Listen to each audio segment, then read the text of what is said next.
Hello guys! Ito na guys, so dumating na ang aking order sa TikTok guys. Ang ganda.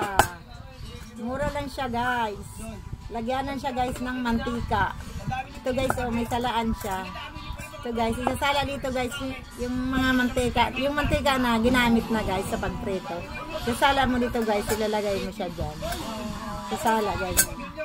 Ito guys, ang ganda diba? Mura lang siya guys, 127. Tapos ito guys, ganun rin. Ano guys, lagyan na rin siya ng mantika guys. May ano rin siya. May salaan. Kasi guys, kaya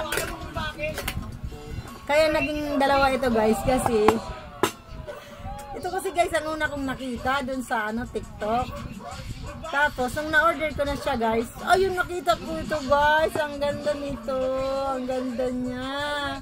Kaso, ayoko naman guys i-cancel ito kasi gusto ko rin ito kasi kaya ang ginawa ko guys, dalawa na lang in-order ko guys. Ayun guys, ang ganda. Pero ito lang guys, sapat na ito doon sa ko, sa mantika. Okay na ito siya. Pero, guys siya, ang ganda oh. Parang siya, parang kawali-kawali na maliit.